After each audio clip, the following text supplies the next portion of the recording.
আর একটা দেশের ইনফ্লুয়েন্সার কতটা খারাপ হইলে সেই সরকারের কি পরিমাণ চামচামি করতে পারে সবকিছু বলবো আজকে। তারপর যারা যারা আন্দোলনের পক্ষ নিয়ে পোস্ট দিছে ফেসবুকে, তাদের সবাইকে আওয়ামী লীগের কোনো একটা অফিসে ডাকা হয়।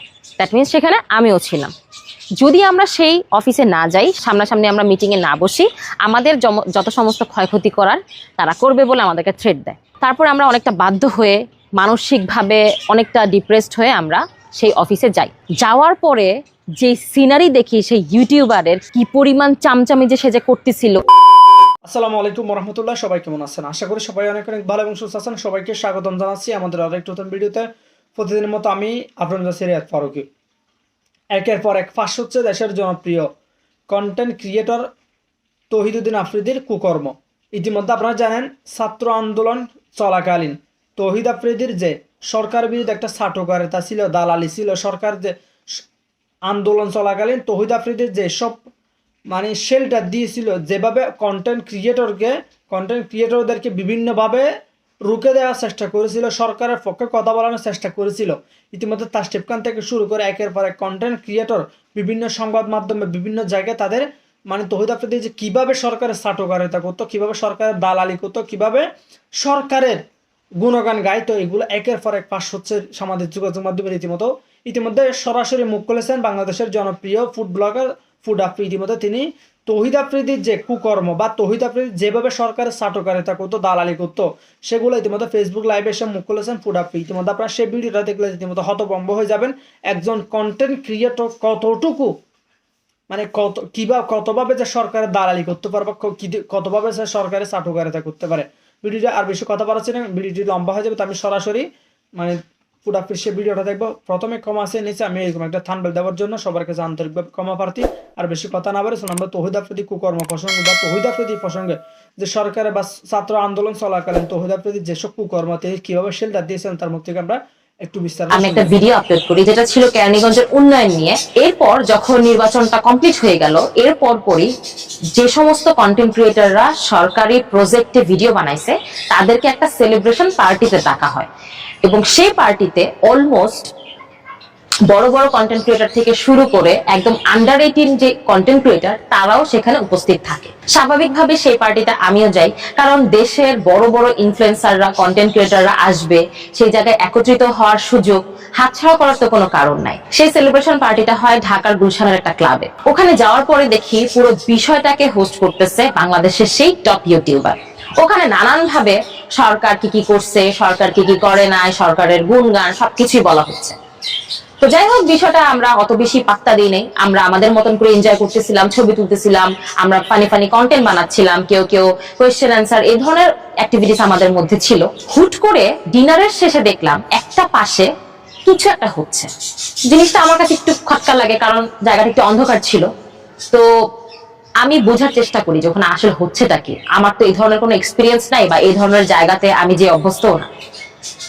দেখার পর আমার হাজবেন্ড আমাকে বলে, ইউ ক্যান্ট ইমাজিন ফাবিয়া, এখানে কি হচ্ছে, তোমার এখানে যাওয়ার দরকার নাই, বাই বলো, এখনই এখান থেকে বের হও। আমি জাস্ট অবাক হয়ে যাই, সেখানে সমস্ত কন্টেন্ট ক্রিয়েটরের জন্য আনলিমিটেড মদ খাওয়ার তারা সুযোগ করে দিছে।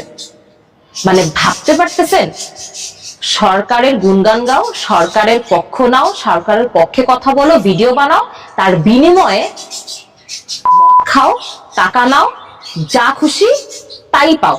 আমি আর এক সেকেন্ড সেখানে দেরি করি নাই, কারণ যেহেতু আমি ওই পার্টিতে গেছি, সেই ইভেন্টে গেছি, অবশ্যই সেখানে আমার ছবি আছে, থাকাটাই খুব স্বাভাবিক। তার থেকে বড় কথা, এটা আমি জানতামই না সেই পার্টিতে যারা যারা কিনা, সেটা ইচ্ছাকৃত ভাবে হোক বা না বুঝে হোক, যারা খাইছে তাদের ছবি এবং ভিডিও ধারণ করে সেই ইউটিউবার সে সমস্ত কন্টেন্ট ক্রিয়েটরদেরকে ব্ল্যাকমেল পর্যন্ত করছে। ঠিক এই জায়গাটাতে একটা ভালো লাগার বিষয় হচ্ছে, আপনারা যারা বড় বড় ফেসবুক কন্টেন্ট ক্রিয়েটরদেরকে ফলো করেন, তাদের মধ্যে অনেকেই আমার মতো সেখানে সে যে সুযোগ সুবিধাগুলো দিছিল সেগুলো না নিয়ে বের হয়ে চলে আসে। ভাবতে পারেন, আমি সেদিন থেকেই দেখে আসছি সেই ইউটিউবার সরকারের কি পরিমাণ চামচামি করতে পারে। তারপরে আসলে হচ্ছে আন্দোলনের বিষয়টা। আন্দোলন শুরু হওয়ার বেশ কিছুদিন আগে আমার আম্মু বনশ্রীতে চলে যায়। আর আপনারা জানেন, আমি আমার ছোট বাবুটাকে সবসময় আমার মার কাছে রেখে বাসা থেকে বের হই এবং যা করার তা কিছু করি। আন্দোলন শুরু হওয়ার আগে যেহেতু আমার আম্মু চলে গেছিল, এদিকে হচ্ছে টানা 11 দিন আমার বাচ্চা টানা অসুস্থ ছিল, সবকিছু মিলায় আমার পক্ষে সশরীরে আন্দোলনে যোগদান করা সম্ভব হচ্ছিল না। তারপর যখন আন্দোলনটা ফেসবুকে অনেক বেশি আলোড়ন সৃষ্টি করলো, আমি কিন্তু একেবারে 16 তারিখ থেকে ছাত্রদের পক্ষে বা আন্দোলনের পক্ষে ফেসবুকে পোস্ট দেওয়া শুরু করলাম। এই পোস্ট দেওয়া শুরু করতে না করতে বিভিন্ন জায়গা থেকে ফোন আসে, বিভিন্ন জায়গা থেকে থ্রেড আসে, পোস্ট দিলে এই হবে, সরকারের বিপক্ষে গেলে এই হবে, সরকারের পক্ষ না নিলে এই হবে সেই হবে। তো যাই হোক, বিষয়গুলো আমি ওভাবে আমলে নেই নাই। তারপর যারা যারা আন্দোলনের পক্ষ নিয়ে পোস্ট দিছে ফেসবুকে, তাদের সবাইকে আওয়ামী লীগের কোন একটা অফিসে ডাকা হয়। দ্যাট মিনস সেখানে আমিও ছিলাম। যদি আমরা সেই অফিসে না যাই, সামনাসামনি আমরা মিটিং এ না বসি, আমাদের যত সমস্ত ক্ষয়ক্ষতি করার তারা করবে বলে আমাদেরকে থ্রেট দেয়। তারপর আমরা অনেকটা বাধ্য হয়ে, মানসিকভাবে অনেকটা ডিপ্রেসড হয়ে আমরা সেই অফিসে যাই।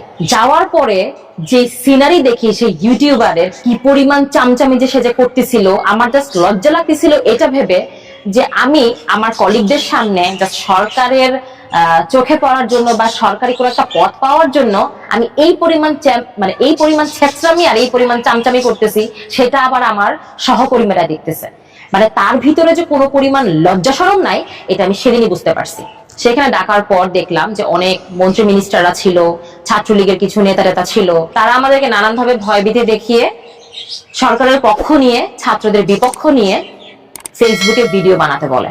এবং ভিডিও বানানোর পর আমরা যা কিছুই ডিমান্ড করব না কেন, চাওয়া মাত্র আমরা পেয়ে যাব, এই ধরনের লোভ আমাদেরকে দেখানো হয়। বাট আল্লাহর অশেষ মেহেরবানিতে এ ধরনের লোভে আমরা অনেকেই পা দিয়ে নেই। আমি সব থেকে বেশি অবাক হয়েছি যে ওই চামচার ঘরের চামচা প্রত্যেকটা কন্টেন্ট ক্রিয়েটারের মোবাইল ফোন জাস্ট কেড়ে নিয়ে তাদের কাছে জমা রাখে। এটা কি ধরনের বিহেভিয়ার হলো আমি বুঝলাম না। মানে আমরা কোনো অপরাধ করি নাই, আমরা কোনো অপরাধের সাথে জড়িত না, আমাদের ফোন এভাবে কেড়ে নিয়ে তাদের কথা আমাদের শুনতে হবে মনোযোগ সহকারে, এবং সেটা যেন আমরা কোনোভাবে ভিডিও রেকর্ড করতে না পারি, কোনো কিছু করতে না পারি, সেটা তারা 100% ইনসিওরিটি করে দেন এই কাজটা করলো। আপনারা বিশ্বাস করবেন না আমি একজন মেয়ে হিসাবে কতটা মানসিকভাবে ভেঙে পড়ছিলাম। একদিকে আমার মা জাপানে চলে গেছে, আরেকদিকে আমার বাচ্চাটা টানা 11 দিন ধরে অসুস্থ, তার উপর দিয়ে হচ্ছে আমি একা একা বাচ্চাকে সামলিয়ে এভাবে ছাত্রদের পক্ষ থেকে পোস্ট দেওয়ার পর এরকম হুমকি ধামকি, ইন্টারনেট কাট করে দিছে, আমাদেরকে ওখানে নিয়ে যাওয়া হয়েছে, ফোনটা কেড়ে নিয়ে ওখানে আমাদেরকে যে কোনো কিছু করতে পারতো, আমরা হয়তো বাসায় ফিরে নাও আসতে পারতাম, আপনারা জানতেও পারতেন না যে আমাদের সাথে আসলে কি ঘটছে।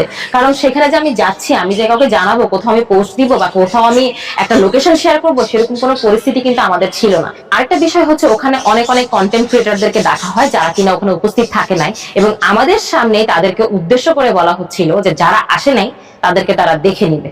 সরকার পক্ষ থেকে দেখে নিবে এই শব্দের অর্থ তো আশা করি এখন আপনারা সবই। তো দর্শক, ভিডিওটি ভালো লাগলে অবশ্যই শেয়ার করে দিবেন। আমাদের চ্যানেলটিতে নতুন থাকলে চ্যানেল সাবস্ক্রাইব করতে ভুলবেন না। দেখা মনে কোনো ভিডিওতে ভালো থাকবেন, সুস্থ থাকবেন। আল্লাহ হাফেজ।